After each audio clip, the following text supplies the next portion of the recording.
দেখো ছাত্রছাত্রীরা, এর আগের দিন আমরা শ্রীমদ্ ভগবদ্গীতার প্রথম 5টি শ্লোকের মঙ্গানুবাদ এবং তাৎপর্য নিয়ে আলোচনা করেছি আগের ভিডিওটিতে। তো এই ভিডিওটিতে আমরা বাকি যে 6টি শ্লোক তোমাদের রয়েছে সেই 6টি শ্লোক নিয়ে আলোচনা করব। সেখানে ভগবান শ্রীকৃষ্ণ অর্জুনকে উদ্দেশ্য করে যে সকল শাশ্বত উপদেশ দিয়েছেন বা যে কর্মনিষ্ঠার কথা তিনি ব্যক্ত করেছেন তার তাৎপর্য এবং গোড়ার্থ আজকের এই ভিডিওটিতে আলোচনা করব। তোমরা প্রতিটা শ্লোক লক্ষ্য করবে, তার বঙ্গানুবাদ দেখবে, তাৎপর্য বুঝবে এবং কোনো শব্দার্থ বা টিকা টিপ্পণী থাকলে অবশ্যই সেগুলো লক্ষ্য রাখবে। ঠিক আছে, শুরু করছি আজকে শ্রীমদ্ ভগবদ্গীতার দ্বিতীয় অংশ।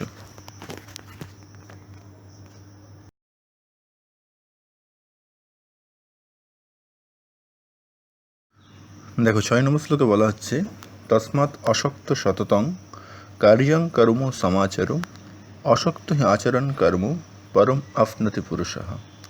যে তস্মাৎ মানে সেই কারণে, অর্থাৎ পূর্ববর্তী যে সকল কারণ বলা হয়েছে, অর্থাৎ নিয়ত কার্য করার কথা বলা হয়েছে, কারণ সেক্ষেত্রে বলা হয়েছিল যে কর্ম দ্বারাই বা কর্মনিষ্ঠ দ্বারাই নিষ্কর্ম সিদ্ধি লাভ সম্ভব, নতুবা সন্ন্যাসের মধ্য দিয়ে বা সন্ন্যাস বা কর্মত্যাগের মধ্য দিয়ে মোক্ষ লাভ সম্ভব নয়।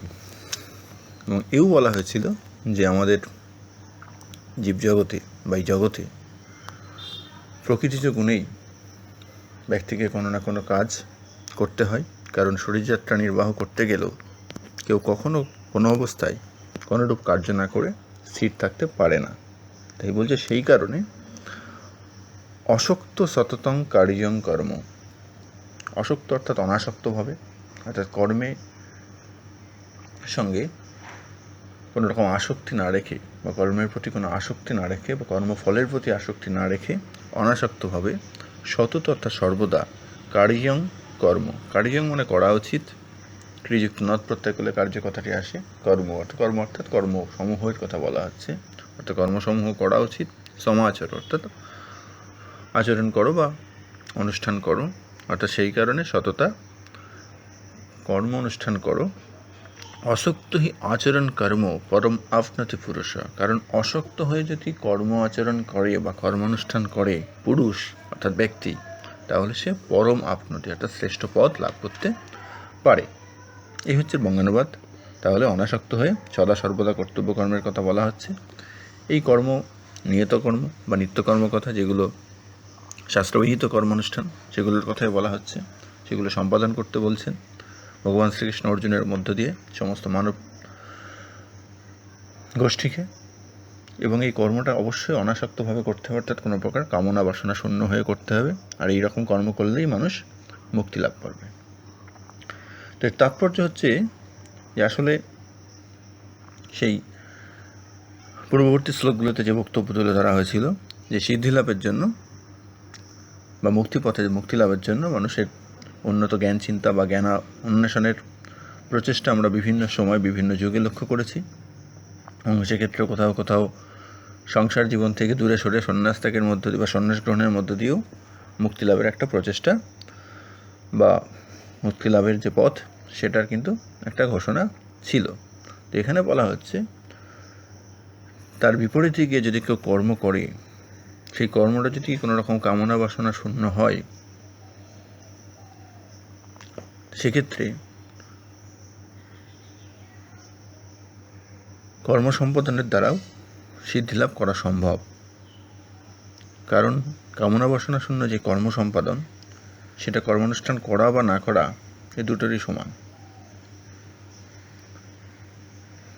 তাই বলা হচ্ছে সাধারণ সংসারী জীব যারা, তারা কোনো রকম অসৎ চিন্তা বা দুশ্চিন্তা বা কোনো রকম কর্মফলের চিন্তা না করে যদি জীবনের সৎপথে কর্মপথে অগ্রসর হয়, তাহলে তার সিদ্ধিলাভ সম্ভব।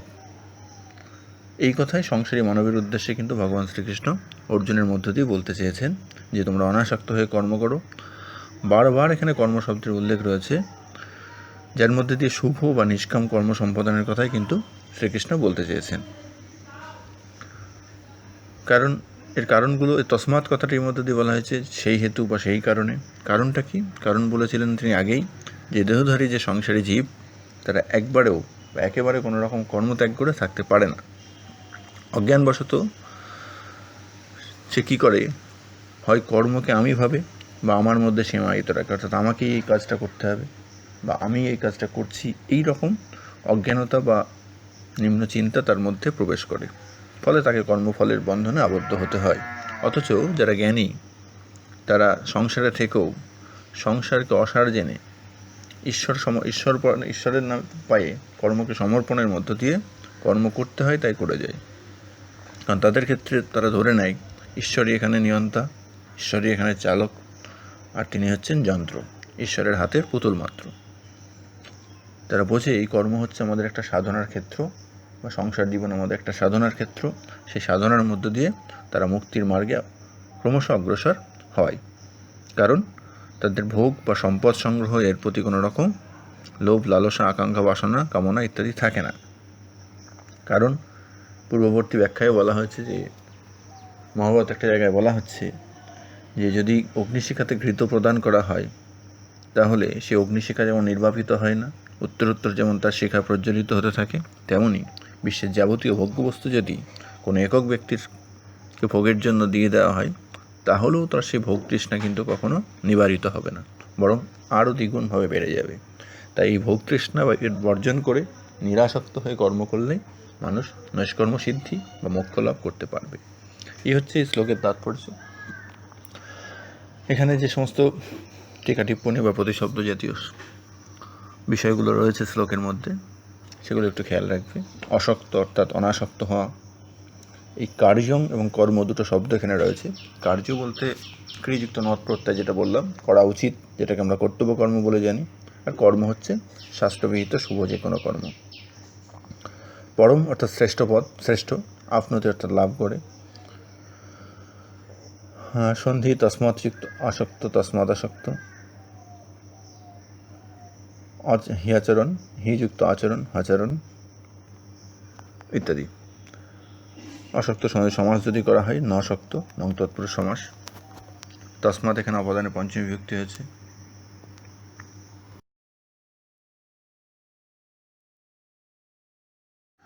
দেখো পরবর্তী 7 নম্বর শ্লোক বলছে, কর্মণৈব হি সংসিদ্ধিম আস্থিতা জনকাদয়ঃ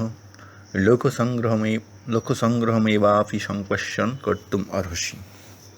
বলছে কর্মণৈব হি অর্থাৎ কর্মণা, কর্মণ শব্দ তৃতীয় একবচন কর্মণা, কর্মের দ্বারাই, হি অর্থাৎ নিশ্চিতার্থে, সংসিদ্ধিম আস্থিতা জনকাদয়, সংসিদ্ধি অর্থাৎ সিদ্ধিলাভ করেছেন জনকাদয়, জনক আদি, জনকযুক্ত আদি, জনক আদি, তার বহুবচন, প্রথমার বহুবচন হচ্ছে জনকাদয়, অর্থাৎ জনক প্রমুখ মহর্ষিগণ বা মহা রাজর্ষি বলতে পারো, জনক রাজা ছিলেন, তা এই সমস্ত ব্যক্তিগণ বা মহামানবগণ কর্মের মধ্য দিয়ে কিন্তু সিদ্ধি লাভ করেছেন, কোনো রকম কর্মত্যাগ বা সন্ন্যাসনের মধ্য দিয়ে নয়। লোক সংগ্রহম এবাপি সংপশ্যন কর্তুম অর্হসি। অর্হসি অর্থাৎ আরোযুক্ত অর্ধাতু মানে সক্ষম হওয়া, তার মধ্যম পুরুষের একবচন অর্হসি মানে সক্ষম হবে। লোক সংগ্রহম অর্থাৎ লোক সংগ্রহের জন্য, অর্থাৎ লোক শিক্ষার জন্য, সংপর্ষণ অর্থাৎ লোক শিক্ষা দেখানোর জন্য বা লোক শিক্ষা লোক রক্ষা বা সৃষ্টি রক্ষার দিকে দৃষ্টি রেখে তোমাকে কি করতে হবে, কর্ম করা উচিত বা তোমার কর্ম করতে হবে, বা তুমি লোক রক্ষা বা লোক সৃষ্টি রক্ষা করতে পারবে কর্মের মধ্য দিয়ে। এখানে আসলে অর্জুনকে উপলক্ষ করে ভগবান শ্রীকৃষ্ণ বলছেন তুমি তং অর্হসি, অর্থাৎ তুমি পারবে লোক রক্ষা বা লোক সৃষ্টির দিকে দৃষ্টি রেখে তোমারও কর্ম করা উচিত বা তুমিও কর্ম করতে পারবে, অর্থাৎ তুমিও সিদ্ধিলাভের সঙ্গে সঙ্গে জগতের যে সকল সৃষ্টি, সেই সৃষ্টি রক্ষাও তুমি করতে পারবে তোমার এই কর্মানুষ্ঠানের মধ্য দিয়ে। তো এর তাৎপর্য হচ্ছে যে মানুষ তো সাংসারিক জীব, সুতরাং তাকে কাজ করতেই হবে সংসার থেকে, কারণ কর্ম না করে এক মুহূর্ত থাকা যাবে না, তাই তাকে নিষ্কাম কর্ম করে যেতে হবে। কিন্তু প্রশ্ন হলো, যারা সিদ্ধ পুরুষ, যাদের সিদ্ধিলাভ ঘটে গেছে, তারা কেন কর্ম করবেন? তো তখন ভগবান শ্রীকৃষ্ণ বলছেন, তাহলে অর্জুন তো সিদ্ধ পুরুষ, তার তো কর্ম করার দরকার নেই, বলছে তোমাকে কর্ম করতে হবে লোক সংগ্রহের জন্য। অর্থাৎ তুমি তোমার কর্মানুষ্ঠানের দ্বারা, চালচলন, তোমার আচার আচরণ, তোমার বাকভঙ্গি, তোমার জুজুৎসু মনোভাব, ধর্ম অধর্মে বিনাশ করে ধর্মের সংস্থাপন ইত্যাদি কর্মের দ্বারা তুমি কী করবে, শুধু তুমিই নয়, সমস্ত সিদ্ধ পুরুষগণ যারা এই সমস্ত নিষ্কাম কর্মের মধ্যে দিয়ে সিদ্ধি লাভ করেছেন, প্রত্যেকেই কী করবে, মানুষ মাত্রকে বা সাধারণ ব্যক্তিবর্গকে অসৎ পথ থেকে সৎ পথের অনুগামী করে তুলবে। অর্থাৎ তাদেরকেও মুক্তির পথ দেখাবে, যেটাকেই বলা হচ্ছে শাস্ত্রের ভাষায় লোক সংগ্রহ। অর্থাৎ লৌকিক ক্রিয়ার দ্বারা সিদ্ধ পুরুষরা যখন সাধারণ ব্যক্তিবর্গকে অসৎ পথ থেকে সৎ পথে নিয়ে আসবে, তখন সেই চেষ্টাটাকে আমরা বলবো লোক সংগ্রহ। উপনিষদে একে বলা হয়েছে অসৎ মা অসৎগময়, অর্থাৎ অসৎ থেকে আমাকে সতের পথে নিয়ে চলো। কারণ শ্রীকৃষ্ণ এখানে বলছেন দৃষ্টান্ত হিসাবে যে পূর্ববর্তী বিভিন্ন শাস্ত্রে বা কাহিনীতে আমরা প্রাচীন ভারতবর্ষের অনেক রাজাদের কথা শুনেছি। সেখানে রাজা মনু, ইক্ষ্বাকু, ভরত, জনক প্রভৃতি রাজাগণ দেখেছি প্রত্যেকেই সংসারে থেকে বা সমাজ জীবনে থেকে, রাষ্ট্র জীবনে থেকে নিষ্কামভাবে কর্ম সম্পাদন করে গেছেন এবং সেই কর্ম সম্পাদনের মধ্য দিয়ে তারা পরম সিদ্ধিও লাভ করেছেন। সুতরাং সেই সংসারে থেকেই আসক্তি শূন্যভাবে কর্ম আচরণ করে যেতে হবে এবং সেই কর্ম আচরণের দ্বারা অন্যকে শিক্ষা দিতে হবে, যেটা আমাদের বাংলায় আমরা বলে থাকি আপনি আচরি ধর্ম পরেরে শেখাও। অর্থাৎ নিজে যদি ধর্ম আচরণ না করি, অর্থাৎ সমাজের একটা অগ্রগণ্য বা সম্মানীয় ব্যক্তি হিসাবে বা শ্রেষ্ঠ ব্যক্তি হিসাবে তিনি যদি দৃষ্টান্ত স্থাপন না করতে পারে, তার আচরণে যদি সেই অনাসক্ত মহত্ব যদি না প্রতিস্থাপন করতে পারেন, তাহলে তাকে কিন্তু কেউ অনুসরণ করবে না, আর সমাজ কখনো উন্নতির পথে পৌঁছাতে পারবে না। তাই সেই কারণে বলা হচ্ছে এই সমস্ত মহৎ ব্যক্তিরা তাদের শ্রেষ্ঠ আচরণের দ্বারা সকলকে আকৃষ্ট করবেন, যেটাকেই বলা হচ্ছে আপনি আচরি ধর্ম পরেরে শেখাও। নিজে আচরণটা সঠিক করে অন্যকে শেখাতে হবে। কারণ সে একই কথা বারবার বলা হচ্ছে, কারণ কর্ম সম্পাদনের দ্বারাই জাগতিক সমস্ত বস্তু লাভ সম্ভব।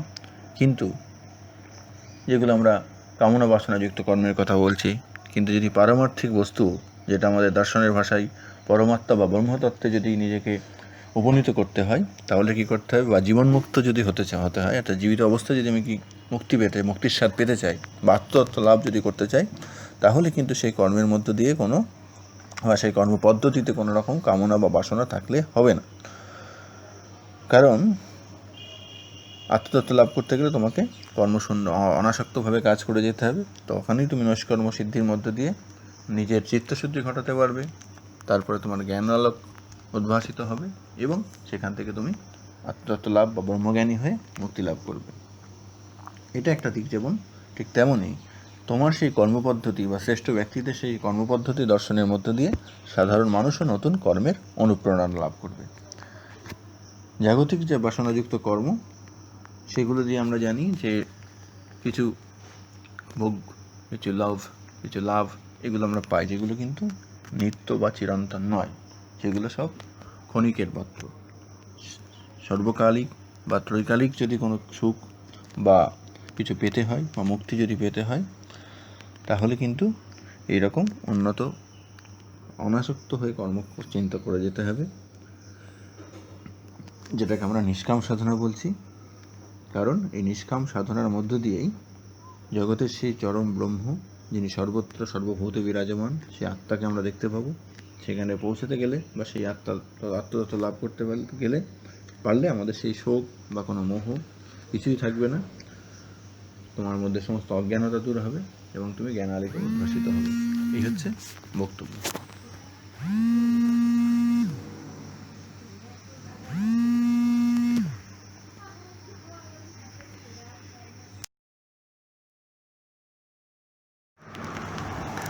দেখো, পরবর্তী শ্লোক আসছে 8 নম্বর শ্লোকে। এখানে বলা হচ্ছে ইয়ৎ আচরতি শ্রেষ্ঠস্তত্তৎ এবতর জন ইয়ৎ প্রমাণং কুরুতে ইয়ৎ প্রমাণং কুরুতে লোকস্তৎ অনুবর্ততে। ইয়ৎ আচরতি শ্রেষ্ঠস্তৎ এব ইতর জন ইয়ৎ প্রমাণং কুরুতে লোকস্তৎ অনুবর্ততে। অর্থাৎ ইয়ৎ আচরতি শ্রেষ্ঠতৎ এব ইতর জন, যৎ অর্থাৎ যা আচরতি অর্থাৎ আচরণ করেন শ্রেষ্ঠ অর্থাৎ শ্রেষ্ঠ ব্যক্তিগণ, তদ এব অর্থাৎ সেটাকেই ইতর জন, ইতর অর্থাৎ আমরা এখানে ভিন্ন অর্থ ধরব। মনুষ্যেতর যেমন মনুষ্য ভিন্ন বলা হয়, এখানে শ্রেষ্ঠ ইতর অর্থাৎ শ্রেষ্ঠ ব্যক্তি ভিন্ন, যারা সাধারণ ব্যক্তি সেই সমস্ত জন দ্বারা তারা সেটাকে কী করেন, সযৎ প্রমাণং কুরুতে লোকস্তৎ অনুবর্ততে, অর্থাৎ তারা যে প্রমাণটা স্থাপন করে, অর্থাৎ তারা যে লিভিং স্ট্যান্ডার্ড বলা হয়, স্ট্যান্ডার্ড অফ লিভিং যেটা বলা হয়, তাদের জীবনযাপন বা জীবন আদর্শ যেটা তারা স্থাপন করে বা প্রতিষ্ঠা করেন বা প্রমাণ হিসাবে তুলে ধরেন, সেটাকেই সমগ্র লোক বা সমাজ অনুবর্তন করে। অর্থাৎ শ্রেষ্ঠ ব্যক্তিরা যে সকল ভালো আচরণগুলো করে, সেই আচরণগুলো অপর সাধারণ মানুষেরা করে থাকে। তিনি যে প্রামাণ্য কর্ম বা প্রামাণ্য কর্তব্য বলে স্থির করেন, সেগুলোই সাধারণ লোকে অনুসরণ করে। এটা আমাদের একটা খুব সামাজিক এবং বাস্তবিক একটা শ্লোক। এই শ্লোকের বহুল প্রয়োগ বহু জায়গায়, বহু সমাজ দর্শন বা বাস্তবতার ক্ষেত্রে আমরা লক্ষ্য করে থাকি। যেখানে বলা হয়, এবং তোমরা যে একটা গল্প উপন্যাস বা সাহিত্যেও এই কথাগুলো খুবই প্রচলিত। সংস্কৃতে এক জায়গায় আমরা দেখেছিলাম, এখানে বলা হচ্ছিল মহাজন এই নগত সাফান্তা, অর্থাৎ মহান ব্যক্তিরা যে পথে অনুসরণ করেন সেটাই একমাত্র পথ। অর্থাৎ জগৎ জীবনে বা বাস্তব জীবনে চলতে গিয়ে যখন আমরা সাধারণেরা, অর্থাৎ পরম বা শ্রেষ্ঠ জ্ঞান যারা সম্পন্ন হতে পারিনি, তারা যখন কোনো কর্তব্য কর্মের বিষয়ে, কোনো গন্তব্যের বিষয়ে স্থির সিদ্ধান্ত গ্রহণ করতে পারি না বা কিংকর্তব্য বিমূঢ় হয়ে পড়ি, তখন আমাদেরকে পথ দেখান এই সকল শ্রেষ্ঠ ব্যক্তিরা বা মহাপুরুষেরা। আমাদের জীবনে সর্বৈব এটা একটা সত্য। আমরা আমাদের সাহিত্যে দেখেছি, ইতিহাসে দেখেছি যে মহান পুরুষেরা তাদের জীবন দর্শন দিয়ে যা কিছু শিখিয়ে গেছেন আমাদের, সেগুলোই আমাদেরকে একমাত্র অনুসরণীয় বলে আমাদের শিক্ষা, সমাজ, সাহিত্যে প্রতিষ্ঠা লাভ করেছে। তাই বলা হচ্ছে সমাজে যারা শ্রেষ্ঠ মহান, যারা প্রাতঃস্মরণীয়, তারা আমাদের সকলেরই নমস্য। তাদের আচার আচরণ, পোশাক আশাক, আহার বিহার, কথাবার্তা, চালচলন, অঙ্গভঙ্গি সমস্তই অন্যান্য মানুষেরা অনুকরণ করার চেষ্টা করেন। তাই যারা মহান হয়েছেন তাদের আচরণে যেন কোনো ঘাটতি না থাকে, এটাই কিন্তু ভগবান শ্রীকৃষ্ণের বক্তব্য। তাই শ্রীকৃষ্ণ স্বয়ং বলেছেন, ধর্ম সংস্থাপনার্থায় সম্ভবামি যুগে যুগে, অর্থাৎ এই ধর্ম সংস্থানের জন্য বা লোকশিক্ষার জন্য কিন্তু তিনি বারবারে মানবদেহ গ্রহণ করে পৃথিবীর বুকে অবতীর্ণ হয়েছে, এবং সেই তার অবতরণের মধ্য দিয়ে তিনি অধর্মের বিনাশের মধ্য দিয়ে ধর্মকে প্রতিষ্ঠা করেছেন এবং মানুষ মাত্রকে সেই ধর্মশিক্ষা বা লোকশিক্ষা দেওয়ার চেষ্টা করেছেন। তাই এখানে শুধু তার সেই শ্রীকৃষ্ণ অবতার না, বিভিন্ন অবতারের কথা আমরা জানি। তিনি তার দশাবতারের রূপ আমরা জানি, বিষ্ণুর যে দশাবতার, সেই বিষ্ণুর দশাবতারের যে শিক্ষা বা দশাবতারের যে অবতার কাহিনী, সেটা কিন্তু আমরা বিভিন্ন ক্ষেত্রে দশাবতারের স্তোত্রমেও পেয়েছি। এমনকি আধুনিক সমাজ পর্যন্ত বা আধুনিক যুগ পর্যন্ত কিন্তু এই সমস্ত নর অবতার বা মানব অবতারের কথা আমরা শুনে এসেছি। তারা মানুষ মাত্রকে মুক্তির পথ দেখিয়েছেন, মানুষ মাত্রকে শ্রেষ্ঠ পথের সন্ধান দিয়েছে, মানুষ মাত্রকে সমাজের উন্নতির পথ দেখিয়েছেন, এবং তারা যে আদর্শ প্রতিষ্ঠা করে গেছেন, সে আমাদের স্বয়ং শ্রী রামকৃষ্ণ থেকে শুরু করে, শ্রী চৈতন্যদেব থেকে শুরু করে স্বামী বিবেকানন্দ, অপর অনেক অনেক মহাজ্ঞানী পূজনীয় ব্যক্তিগণ আমাদের সমাজকে পথ দেখিয়েছেন, এবং সেই পথকে আমরা অনুসরণ করে বা আমাদের মতো সাধারণেরা অনুসরণ করে চলেছেন। সেটাই কিন্তু এই গীতাতে প্রতিষ্ঠা করার চেষ্টা করা হয়েছে। আসলে বলা হয়ে থাকে যে গীতাতে আমাদের লোকশিক্ষার জন্য বা আমাদের প্রয়োজনীয় নীতিশিক্ষা, সমাজ শিক্ষা বা জীবনবোধের জন্য যদি কোথাও কখনো কিছুর প্রয়োজন হয়ে পড়ে, সমস্ত কিছুর কিন্তু একটা সংস্থান বা নিদান কিন্তু গীতার মধ্যে রয়েছে। অর্থাৎ একবার বলা হতো যে যা নাই ভারতে তা নাই ভারত, অর্থাৎ ভারতবর্ষ বা ভারতীয়তাকে জানার জন্য যা কিছু থাকা সম্ভব তা কিন্তু মহাভারতে আছে।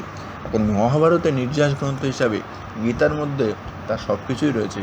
অর্থাৎ মানুষের দৈহিক সুখ বা শান্তির পাশাপাশি তার মানসিক ক্ষুধানিবৃত্তি বা মানসিক শান্তি, সুখ, সমৃদ্ধির জন্য যা কিছু প্রয়োজন তা কিন্তু গীতার মধ্যে আমরা পাবো। সে সুখ হোক, সে দুঃখ হোক, সে আনন্দ হোক, সে ক্রোধ হোক, সে লড়াই হোক, সে হিংসা হোক, সে মহামারী হোক, সমস্ত কিছুর কিন্তু আমরা একটা নিদান এই গীতার মধ্যে পেয়ে থাকবো। সেখান থেকে আমরা যে জীবনী শক্তি লাভ করবো, সেই জীবনী শক্তি দিয়ে কিন্তু আমরা এই জীবন মৃত্যুর যে পারাপার, সেই পারাপার পার হয়ে যেতে পারবো। এটাই দার্শনিকদের বা ধর্মবেত্তাদের মতবাদ বলে আমরা জানি। তো এখানে ব্যাকরণগত বিষয় যেগুলো রয়েছে, দেখো যৎ আচরতি অর্থাৎ যা যা আচরণ করে শ্রেষ্ঠ অর্থাৎ শ্রেষ্ঠ ব্যক্তি, ইতর অর্থাৎ ভিন্ন ভিন্ন লোকেরা, তদনুবর্ত অর্থাৎ সেটা অনুসরণ করে। সেরকম সন্ধি বা কিছু নেই এখানে, কারক টারকও সেরকম কিছু চোখে পড়ছে না। ব্যাকরণগত বিষয় আসলে এখানে গীতার এখানে কম। এখানে প্রতিটা শ্লোকের যে তাৎপর্য বা ভাব সম্প্রসারণটাই আসলে মূল বক্তব্য হিসাবে তোমাদেরকে মনে রাখতে হবে, কারণ এগুলোই পরীক্ষা কিন্তু খুব ভেরি ভেরি ইম্পর্টেন্ট। ন মে পার্থস্তি কর্তব্যং ত্রিষু লোকেষু কিঞ্চন নানাবাপ্তম অবাপ্তব্যং বর্ত এব চ কর্মণি। ন অর্থাৎ না, মে অর্থাৎ আমার, পার্থ অর্থাৎ হে পার্থ বা হে অর্জুন, অস্তি অর্থাৎ আছে, কর্তব্যং ত্রিষু লোকেষু কিঞ্চন অর্থাৎ এই ত্রিলোকে আমার কোনো কর্তব্য কিন্তু নেই। অর্থাৎ ভগবান শ্রীকৃষ্ণ বলছেন, দেখো অর্জুন, আমি তো সিদ্ধ পুরুষ, স্বয়ং সিদ্ধ পুরুষ, আমি জগতের স্বয়ং স্রষ্টা, আমি নিয়ন্তা, সুতরাং আমার এই জগতে কোনো কার্য থাকতে পারে না, সবই তো আমার অধীন, যা কিছু হয় তা আমারই অনুসারে বা আমারই নিয়ন্ত্রণে হয়, তা আমার এই জগতে কিন্তু কোনো কাজ নেই। নানা বাপ্তম অবাপ্তব্যং বর্ত এব চ কর্মণি অর্থাৎ এই জগতে আপ্ত অর্থাৎ অপ্রাপ্ত অথবা প্রাপ্তব্য কিছু কিন্তু আমার নেই, তথাপি আমি কিন্তু কর্মানুষ্ঠানে নিজেকে ব্যাপৃত রেখেছি। বর্ত এব চ কর্মণি মানে কর্মে আমি বর্তমান রয়েছি। নানাবাপ্ত অবাপ্তব্য অর্থাৎ কোনো প্রাপ্তব্য থাকা বা অপ্রাপ্তব্য থাকা সত্ত্বেও, অর্থাৎ তার কিছু চাওয়ার পাওয়ার না থাকলেও তিনি কিন্তু সদা কর্মে বিরাজমান রয়েছে। সেটা ভগবান শ্রীকৃষ্ণ অর্জুনকে নিজের দৃষ্টান্তের মধ্য দিয়ে বোঝাতে চেয়েছেন। দেখো, সুতরাং তুমি নিজের আত্মীয় স্বজন বা তুমি কিছু লাভ করবে, কিছু হারাবে, সেই সমস্ত চিন্তা মুক্ত হয়ে তুমি তোমার কর্ম করে যাও, কারণ এই কর্ম করেই তোমাকে অগ্রসর হতে হবে। এটা হচ্ছে বক্তব্য। তার তাৎপর্যটা এরকম যে যারা বা যিনি আমাদের এই পৃথিবীর স্রষ্টা বা এই জগতের স্রষ্টা, স্বয়ং ভগবান বা ঈশ্বর, তিনি সমস্ত গুণ সম্পন্ন, সমস্ত কিছুই তার মধ্যে বিরাজমান, তিনি সর্বব্যাপী, তিনি সর্বশক্তিমান, সর্ববস্তুর মধ্যে তিনি রয়েছেন। সুতরাং তাকে আলাদা করে কিছু করতে হবে এটা বাঞ্ছনীয় নয় বা এটা মনে হয় না। তিনি যা কাজ করেন সবই জগতের কল্যাণে করেন। তিনি ভগবান, তিনি মানুষের সমস্ত আশা আকাঙ্ক্ষা, মানুষের সমস্ত উদ্ধারের পথ তিনি দেখিয়ে দেন। তাই তার এই যে কর্মচেষ্টা বা তার এই যে কর্ম করে যা, তার কারণটা কী? তার কারণ, তার কিন্তু এখানে প্রাপ্তব্য অপ্রাপ্তব্য কিছুই নেই, করণীয় তার কিছুই নেই, কিন্তু তিনি আসলে সেই লোকশিক্ষার জন্য বা মানুষকে মুক্তির স্বাদ দেওয়ার জন্য তার কর্তব্য হিসাবে তিনি এগুলো করে চলেন। কারণ জাগতিক বস্তু থেকে মানুষের ভোগের আকাঙ্ক্ষা যদি দূর না হয়, তাহলে মানুষ কিন্তু বারবার জন্মমৃত্যু আবর্তনে আবর্তিত হবে। সে পাপ পুণ্যের ফল ভোগ করবে, কামনা বাসনা তার পরিতৃপ্তি ঘটাতে চাইবে। তাই ভগবান কী করেন? সেই হিসাবে ঊর্ধ্বে বিচরণ করে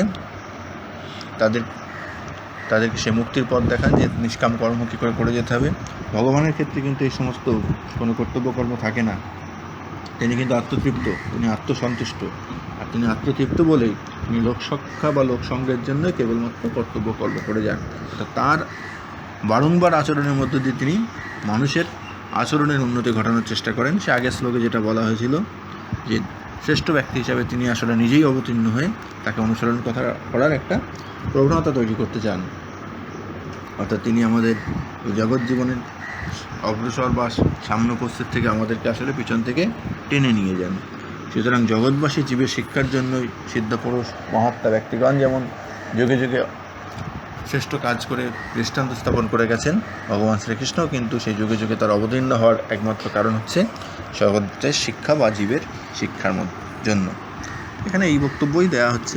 আসলে প্রতিটা শ্লোকের সঙ্গে প্রতিটা শ্লোকের ওতপ্রোত একটা যোগ রয়েছে, যার বক্তব্য সেই একই কর্ম করা এবং সেই কর্ম থাকবে অনাসক্ত। আর অনাসক্ত হওয়ার পিছনে একটাই কারণ হচ্ছে, কারণ কর্তব্য কর্ম যেটা বা কাজ করা উচিত যে কর্মটা সেটা করতেই হবে। সেক্ষেত্রে তোমার বাস্তবিক কিছু প্রয়োজন বা স্থূল অর্থে লৌকিক কিছু প্রয়োজন সিদ্ধ করার জন্য যে তুমি কর্ম করবা সেটা কিন্তু নয়। কর্মটা হবে তোমার পুরোপুরি অনাসক্ত এবং কর্মফলে কোনো রকম আসক্তি না থেকে।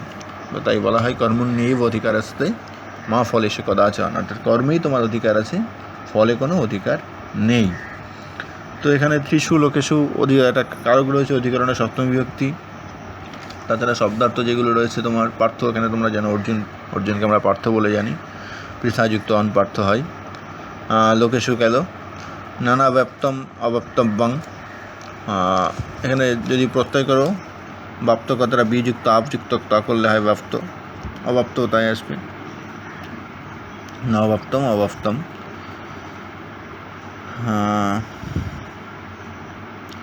এই আর কি ব্যাকরণগত সেরকম বিশেষ কিছু নেই। নবাপ্তম, নবাপ্তম, অনানাবাপ্তম ইত্যাদি। তো এইগুলো ভালো করে দেখো, আর এই তাৎপর্যগুলো খুব ভালো করে মনে রাখতে হবে। দেখ, এবার আসছে 10 নম্বর শ্লোকে, ইয়ে মে মতমিদং নিত্যমনুতিষ্ঠন্তি মানবাঃ শ্রদ্ধাবন্ত অনুসূয়ন্ত মুচ্যন্তে তে অপি কর্মভি। অর্থাৎ এখানেও যেটা বলা হচ্ছে, আসলে গীতার বিভিন্ন জায়গায় আমরা দেখব, বিশেষ করে শেষের দিকে, যে গীতা পাঠের যে উপকারিতা বা গীতা শ্রবণের যে গুণ, সেটা কিন্তু ভগবান শ্রীকৃষ্ণ বিভিন্ন জায়গায় গীতাতেই আসলে উল্লেখ করে গেছেন বা উল্লেখ করেছেন। অর্থাৎ গীতার মধ্য দিয়ে মানব জীবনের যে মন্ত্র রয়েছে সেটা আমরা বিভিন্ন জায়গায় পাই। এখানে তার একটা প্রতিধ্বনি আমরা শুনতে পাচ্ছি।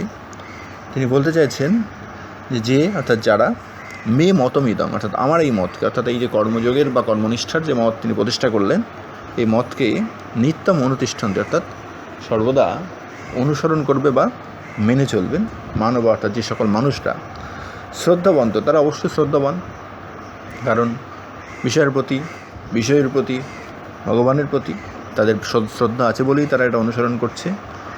অনুসূয়ন্ত, এবং তাদের মধ্যে কোনো রকম অসূয়াবোধ নেই বা ওই ধরনের কোনো নিম্ন চিন্তা নেই, অনসোয়া। সেই সমস্ত শ্রদ্ধাবান এবং অনসোয়া ব্যক্তিগণ মুচ্যন্তে, অর্থাৎ মুক্তি লাভ করবে কর্মভি, অর্থাৎ তাদের সেই কর্মানুষ্ঠানের মধ্যে দিয়ে, কারণ তারা এটা মানবে মানে কর্মানুষ্ঠান করবে, আর কর্মানুষ্ঠান করলেই তাদের কিন্তু মুক্তি লাভ হবে। শুধু কর্ম করে গেলে বা শুধু কিন্তু তোমার কাজ করে গেলে হবে না, তোমাকে কিন্তু বিশ্বাস এবং শ্রদ্ধা রেখে কর্মটা করে যেতে হবে। অর্থাৎ এই যে বিষয় ভাবনা, এই যে কর্মভাবনা, এই কর্মভাবনার প্রতি অগাধ বিশ্বাস, ঈশ্বর বিশ্বাস রেখে তুমি যদি কর্ম করে যাও, তাহলেই তুমি কর্মবন্ধন থেকে মুক্ত হতে পারবে। তাই বলা হচ্ছে এর বঙ্গানুবাদটা, যে সকল মানুষ শ্রদ্ধাবান এবং অসূয়াশূন্য হয়ে, কোনো রকম অসূয়া রাখা যাবে না, অসূয়া অর্থাৎ অপরের দোষ দর্শনকে আমরা অসূয়া বলে থাকি, সেরকম অসূয়াশূন্য হয়ে যদি আমার এই মতটাকে বা সিদ্ধান্তটাকে সে অনুসরণ করে বা অনুষ্ঠান করে, তারাও কিন্তু কর্মবন্ধন থেকে মুক্ত হবে কর্ম অনুষ্ঠানের মধ্য দিয়ে। এটা হচ্ছে বঙ্গানুবাদ। তার তাৎপর্য হচ্ছে সেই পূর্ববর্তী যে শ্লোকগুলো, সেখানে শ্রীকৃষ্ণ অর্জুনকে বলতে চেয়েছেন যে বিবেক বুদ্ধি সহকারে তুমি সমস্ত কর্ম তুমি আমাতে অর্পণ করো, তুমি ভেবো না কাজটা তুমি করছো, তুমি নিমিত্ত মাত্র, তোমার মধ্যে কোনো রকম মমতা, স্নেহ, মায়া এই সমস্ত পরিত্যাগ করে দাও, করে দিয়ে তুমি যুদ্ধ করো, তোমার কর্তব্য কর্ম করে যাও, তাহলে তুমি মুক্তি পাবা, বা তাহলেই তোমার কর্তব্য কর্ম করা হবে, এবং সেই কর্তব্য কর্ম দেখে জগতের সকলেই সেটা অনুসরণ করে মুক্তি লাভ করবে। তো এখানে সেই কথাটাকেই তিনি আবার বলছেন যে এই যে মতবাদ আমি প্রতিষ্ঠা করলাম, বা এই মতবাদ যেটা বলছি, যারা কোনো রকম এর মধ্যে দোষ খুঁজে পাবে না, যারা এই জিনিসটাকে শ্রদ্ধার চোখে দেখবেন এবং এটা অনুসরণ করবে, তারা কিন্তু কর্মবন্ধন থেকে মুক্ত পাবে। অর্থাৎ মূল বক্তব্য যেটা দাঁড়াচ্ছে সেটা হচ্ছে, মানুষ যে তিনি যেই হোক না কেন, যত সাধারণই হোক না কেন, যে কোনো তিনি ধর্ম বর্ণ সম্প্রদায়ের মানুষই হোক না কেন, তিনি কর্মবন্ধন থেকে মুক্তি লাভ করতে পারবেন যদি তিনি সমস্ত কর্ম এইরকম ঈশ্বর বিশ্বাসের মধ্য দিয়ে ঈশ্বরের কাছে সমর্পণ করতে পারেন। কারণ তার মনের সংশয় দূর হবে তখনই, বা মনের সমস্ত ভ্রান্তি দূর হবে তখনই, যখন সে এই জ্ঞানটা লাভ করতে পারবে, সৎচর্চাটা সে করতে পারবে, সৎসঙ্গ সে লাভ করতে পারবে। কারণ এই শ্রদ্ধার মধ্য দিয়ে তার চিত্তশুদ্ধি ঘটবে, সে আত্মজ্ঞানী হবে, সে ব্রহ্মের সঙ্গে নিজের অভেদ কল্পনা করতে পারবে, এবং তার মধ্যে ঐশ্বরিক একটা ক্ষমতা থেকে সে মুক্তি লাভ করবে। কারণ জগতের সমস্ত কিছুই আমরা জানি পরম ব্রহ্মের প্রকাশ। এই তত্ত্ব তার মধ্যে যদি একবার বিরাজ করে, বা এই তত্ত্ব যদি তার মধ্যে প্রতিষ্ঠা হয়, সে কিন্তু নিজেকে আর সেই ব্রহ্ম থেকে আলাদা করে ভাবতে পারবে না, তখন সে কিন্তু মুক্তি লাভ করবে। সুতরাং অর্জুনের উদ্দেশ্যে বলা হলো, ভগবান শ্রীকৃষ্ণ আসলে বিশ্ব মানবের কল্যাণের জন্য, তাদের শ্রদ্ধা, ভক্তি, প্রেম জাগরণের জন্য এই কর্মানুষ্ঠান বা কর্মযোগের কথা বলেছেন। তারই শেষাংশে বা তারই উপসংহারে তিনি বলতে চেয়েছেন যে যারা আমার এই মতকে আসলে শ্রদ্ধা সহকারে এবং দোষশূন্য দর্শনের মধ্য দিয়ে দেখবে, তারাই কিন্তু কর্মের মধ্য দিয়ে মুক্তি লাভ করবে। এই হচ্ছে তাৎপর্য। আর সন্ধি বিচ্ছেদ মতম যুক্তিত মতমিদং নিত্যম যুক্ত অনুষ্ঠিষ্ঠন্তি নিত্যম অনুতিষ্ঠন্তি। মতমের একটা প্রতিশব্দ হচ্ছে অভিমতম, কর্মভি অর্থাৎ কর্মের দ্বারা, করণের তৃতীয় বিভক্তি। আর মানব সমাজ করলে মনর অপত্যং পুমান মানবা, এইরকম ব্যাকরণগত বিষয় রয়েছে, সেগুলো একটু মনে রাখতে হবে। পরবর্তী শেষ বা আমাদের একদম কনক্লুশন শ্লোক যেটা বলা হচ্ছে, অর্থাৎ যেখানে আমরা সিদ্ধান্ত নিতে পারছি, সেই সিদ্ধান্তমূলক শ্লোক হচ্ছে 11 শ্লোক, যেখানে বলা হচ্ছে শ্রেয়ান স্বধর্ম বিগুণ পরধর্মাৎ অনুষ্ঠিতাৎ স্বধর্মে নিধনং শ্রেয় পরধর্ম ভয়াবহ। এটাও আমাদের সামাজিক একটা কথা, অর্থাৎ স্বধর্মে নিধনং শ্রেয় পরধর্ম ভয়াবহ। নিজের ধর্মে যদি তুমি মৃত্যুবরণ করো বা ধ্বংসপ্রাপ্ত হও, সেটা শ্রেষ্ঠ। পরধর্ম বা অন্যের অপরের যে ধর্ম, সেটা কিন্তু ভয়াবহ। এখন এই অর্থটা ভগবান শ্রীকৃষ্ণ একটি অর্থে বলেছেন, যেখানে তৎকালীন সমাজ ব্যবস্থা, বর্ণ ব্যবস্থা, তার উপর দাঁড়িয়ে শ্লোকটা গুরুত্বপূর্ণ একটা শ্লোক।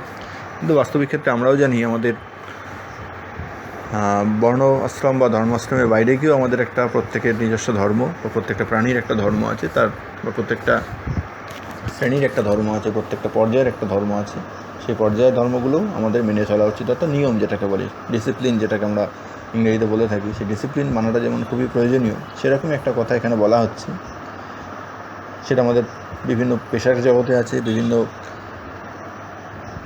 অবস্থার ক্ষেত্রে আছে, সে ছাত্রাবস্থা হোক, সাংসারিক জীবন হোক, বা বার্ধক্য অবস্থা হোক, বা সন্ন্যাস জীবন হোক, বা ধর্মবস্থা হোক, যেখানেই হোক, প্রত্যেকটা পথের একটা আলাদা আলাদা পদ্ধতি বা উপায় আছে, সেগুলো আমাদের মেনে চলা উচিত। সেটা আমরা পরবর্তী ব্যাখ্যায় আসছি। এখানে বলা হচ্ছে শ্রেয়ান স্বধর্ম বিগুণ, অর্থাৎ নিজের ধর্ম যদি বিগুণ হয়, অর্থাৎ কোনো রকম গুণহীন হয়, তথাকথিত, অর্থাৎ তোমার কাছে সেটা পছন্দের না হয়, পরধর্মাস অনুষ্ঠিতা, অর্থাৎ পরধর্ম অনুষ্ঠানের থেকে নিজের ধর্ম কিন্তু বিগুণ হলেও সেটাই তোমার শ্রেয় হওয়া উচিত। শ্রেয় অর্থাৎ শ্রেয় বলতে আমরা দুটোর মধ্যে যেটাকে শ্রেষ্ঠ বলে মনে করি সেটাকে শ্রেয় বলা হয়। শ্রেয় আর প্রিয় দ্বন্দ্বে আমরা অনেক সময় পড়ে যাই। প্রিয় হচ্ছে দুটোর মধ্যে যেটাকে প্রিয় বলে মনে করি সেটা হচ্ছে প্রিয়। তা প্রিয় শ্রেয়র দ্বন্দ্বে আমাদের সবসময় শ্রেয়কে প্রাধান্য দিতে হয়। তাই বলছি স্বধর্মে নিদানং শ্রেয়, অর্থাৎ নিজের ধর্মে যদি তুমি ধ্বংসপ্রাপ্ত হয়, সেটা তোমার কাছে শ্রেষ্ঠ। পরধর্ম কিন্তু ভয়াবহ, অর্থাৎ অপরের ধর্ম কখনোই ভালো না। এটা হচ্ছে বঙ্গানুবাদ। এখন গীতার পরিপ্রেক্ষিতে যে ভগবান শ্রীকৃষ্ণ যে কথাগুলো বলেছেন, বা যে পরিপ্রেক্ষিতে গীতাটা তিনি গীতোপদেশটা দিয়েছেন, সেখানে আমরা অর্জুনের কথা জেনেছি যে অর্জুন তার যুদ্ধক্ষেত্রস্থ পরিমণ্ডলে প্রতিপক্ষে সমস্ত আত্মীয় স্বজনকে দেখে তার যে ক্ষত্রিয়োচিত ধর্ম, অর্থাৎ রাজার যে উচিত রাজোচিত ধর্ম, যুদ্ধ করা, যুদ্ধ জয়ের মধ্য দিয়ে সাম্রাজ্য বিস্তার করা, শুধু তাই নয়, অধর্মে বিনাশ ঘটানো, তো সেই সমস্ত কর্ম থেকে যে সে যখন বিমুখ হতে চাইছে বিষাদগ্রস্ত হয়ে, তখনই কিন্তু শ্রীকৃষ্ণ উপদেশ দিচ্ছেন। সুতরাং এক্ষেত্রে আমাদের বুঝতে কোনো অসুবিধা হচ্ছে না। ভগবান শ্রীকৃষ্ণ তিনি বলতে চেয়েছেন যে হে অর্জুন, তোমার যে স্বধর্ম ক্ষাত্রধর্ম, সেই ক্ষাত্র তেজ তুমি উদ্দীপ্ত করো। ক্ষাত্র তেজ উদ্দীপ্ত করে সেখানে রক্তপাত ঘটলেও, সেখানে জীবনহানি ঘটলেও, তোমার শরীরের বা তোমার আত্মপ্রকাশে রজগুণের প্রকাশও ঘটে, সেটাই কিন্তু তোমাকে করতে হবে। তুমি এক্ষেত্রে সাত্ত্বিক বা সত্যগুণের আশ্রয়ী হয়ে তুমি সাধু বা সাধক মার্গে যেতে পারবে না। অর্থাৎ তুমি যদি মনে করো না আমি প্রাণহানি ঘটাবো না, আত্মীয় বিয়োগ ঘটাবো না, আমি এক্ষেত্রে আত্মজ্ঞানী হব, আমি এখানে ধর্মপথে যাব, আমি সাত্ত্বিক রূপ গ্রহণ করব, আমি দয়াপরবশ হব, তাহলে কিন্তু সেটা তোমার স্বধর্ম হবে না। আর এই স্বধর্ম থেকে তুমি যখন বিচ্যুত হয়ে পরধর্ম অনুষ্ঠান করবে, সেটা কিন্তু তোমাকে আরও নিচের দিকে নিয়ে যাবে। অর্থাৎ তুমি তোমার শ্রেষ্ঠত্ব বা মুক্তির পথ কিন্তু লাভ করতে পারবে না, কারণ তোমার স্বধর্ম যেটা সেটাই তোমার করে যেতে হবে। কারণ আমাদের জগতের সৃষ্টিটা বা জগতের নিয়মটাই নাকি এইভাবে নিয়ন্ত্রিত, যে তখনকার দিনে যে বর্ণাশ্রম ব্যবস্থা, সেখানে আমরা জানি কর্ম অনুসারে সমাজের বর্ণবিভাগটা হয়েছিল। সেখানে কেউ ব্রাহ্মণ ছিল, তার কাজ পূজা অর্চনা যাগযজ্ঞাদি করা। ক্ষত্রিয় বা রাজারা ছিলেন, যাদের কাজ ছিল রাজত্ব বা প্রজানন্দন বা প্রজা কল্যাণ বা প্রজাদের রক্ষা করা। তারপরে ছিল বৈশ্য, জানি আমরা ব্যবসা বাণিজ্য, এবং শূদ্র, এইটি বর্ণের সেবা ইত্যাদি কাজকর্মের বর্ণনা তখনকার সামাজিক বা তৎকালীন সমাজ ব্যবস্থায় ছিল। বর্তমানে যেগুলো আমরা ওখান থেকে বেরিয়ে আসতে পেরেছি আমাদের চিন্তাভাবনায়, সেগুলো আবার পাল্টে গেছে। সেই অবস্থাগুলোকে আমরা এখন অন্যরকমভাবে দেখতে পাই। অর্থাৎ কেউ ছাত্রাবস্থা, কেউ সাংসারিক অবস্থা, কেউ ধর্ম অবস্থায়, তিনি রাষ্ট্র ব্যবস্থায়। এক্ষেত্রেও এক একজনের এক এক রকম ধর্ম আছে। বা কেউ যদি সেনাবাহিনীর কথা বলা হয়, রক্ষকের অবস্থায়, রক্ষক, যেমন আমাদের প্রশাসনের বিভিন্ন মানুষের বা সাধারণকে রক্ষার জন্য রক্ষা কাজে যারা নিযুক্ত রয়েছেন সেই সমস্ত ব্যক্তিবর্গ রয়েছেন। আবার আমাদের ভগবানের পরবর্তী স্তর যাদেরকে বলা হয়, এই বর্তমান পরিস্থিতিতে আমরা যাদেরকে ধরে নিই, এই যে চিকিৎসক, তাদের একটা স্বধর্ম রয়েছে। এখন একজন চিকিৎসক যদি বলে আমি চিকিৎসা করব না, একজন শিক্ষক যদি বলে আমি কথার কথা আমি শিক্ষাদান করব না, একজন সৈনিক যদি বলে আমি রক্ষা করব না, তাহলে যে যার স্বধর্ম থেকে যদি সরে আসে তাহলে কী হবে? টোটাল সমাজ ব্যবস্থা ভেঙে পড়বে। সুতরাং এখানে বলা হচ্ছে বর্তমান প্রেক্ষিতে যদি আমরা ধরে নেব শ্রীকৃষ্ণের এই কথাটাকে, যে যার স্বধর্ম থেকে কিন্তু কখনোই বিমুক্ত বা বিচলিত হবেন না। এখন কৃষক যদি বলেন আমি আমার নিজের কাজ করব না, তাহলে কি সমাজ চলবে? দেশ চলবে? মানুষের মুখে অন্ন জুটবে না। একজন, সেই আমরা মেথর কবিতায় পড়েছিলাম যে একজন সমাজের একদম সবচেয়ে মলিনতা বা নোংরা দূর করে দেন যারা সমাজের এখনও নিম্নস্তর বলে প্রচলিত, তো তারা যদি সেই কাজটা থেকে বিচ্যুত হয়, স্বধর্ম যদি না করে, তাহলে কি সমাজ পরিবেশ মুক্ত থাকবে বা জঞ্জাল মুক্ত থাকবে না। এই চিন্তাভাবনাগুলো আমরা জানি, এগুলো আমরা পড়েছি বিভিন্ন জায়গায়। তাই সেই কথাটা শ্রীকৃষ্ণ বলছেন যে স্বধর্ম কিন্তু, সেটা যদি তোমার কাছে খারাপ মনে হতে পারে, তোমার কাছে মনে হতে পারে এখানে গুণ নেই, এর মধ্যে পাপ আছে, এর মধ্যে হিংসা আছে, আমি এগুলো করব না, তাহলে কিন্তু সেটা ঠিক হবে না। কারণ পরধর্মের থেকে নিজের ধর্মটাই শ্রেষ্ঠ। আর সেই নিজের ধর্ম পালন করতে গিয়ে যদি তোমার মৃত্যু হয়, অর্থাৎ রাজা যদি যুদ্ধ করতে গিয়ে মৃত্যুবরণ করেও, তাহলেও তিনি ব্রহ্মমার্গে পৌঁছে যেতে পারবেন, কারণ তিনি স্বধর্ম অনুষ্ঠান করছেন এবং তার তিনি কর্তব্যকর্ম করে যেতে পারছেন কোনো রকম পশ্চাৎ চিন্তা বা কামনা বাসনা মুক্ত হয়। শুধুমাত্র তোমাকে একটা জিনিস এখানে কর্মানুষ্ঠান করতে গিয়ে করতে হবে, এক্ষেত্রে তোমার মনে রাখতে হবে এই কর্মটা তুমি নিজে করছো না, এই কর্মের নিয়ন্তা অপর একজন রয়েছে। ভগবানের উপর তোমার কর্মের বিশ্বাস অর্পণ করতে হবে এবং তোমার আত্মকর্তৃত্বের যে অভিমান, অর্থাৎ তুমি যে কাজটা করছো সেই অভিমানটা তোমাকে ত্যাগ করে যেতে হবে। ফলে ইন্দ্রিয় সংযোগ করে যদি তুমি স্বধর্ম পালন করতে পারো, সেই স্বধর্ম পালনে যদি তোমার ত্রুটি ঘটেও থাকে, সেক্ষেত্রে কিন্তু তোমার কোনো সমস্যা হবে না। কিন্তু যদি কামনা থাকে, তো কামনা থাকলে সেটা অনর্থেরই কারণ হবে। তাই বলা হচ্ছে এই শ্রেয় পদ যেটা তোমার শ্রেয় ধর্ম, সেই শ্রেয় ধর্মকেই তোমাকে পালন করে যেতে হবে। তোমাকে ইন্দ্রিয় সংযত থেকে আত্মজ্ঞানী হয়ে বা আত্মজ্ঞানী হওয়ার প্রয়াস তোমার মধ্যে তৈরি করতে হবে এবং ঈশ্বরের সমস্ত কিছু সমর্পণ করে বিভ্রান্ত, বিচলিত এবং বহির্মুখী মনকে নিয়ন্ত্রিত করে নিজের ধর্মানুষ্ঠানের মধ্য দিয়ে তোমার নিজের জগতে কল্যাণ সাধন করে যেতে হবে। এই হচ্ছে ভগবান শ্রীকৃষ্ণের যে কর্মযোগের মূল অংশ, যার মধ্যে দিয়ে তিনি কর্মনিষ্ঠার কথা বারবার তুলে ধরলেন। এখানেই তোমাদের আলোচনা আমি শেষ করছি। পরবর্তী বিষয়গুলো এরপরে আবার প্রশ্ন বা ভাব সম্ভাষণ সেগুলো আলোচনা করা হবে।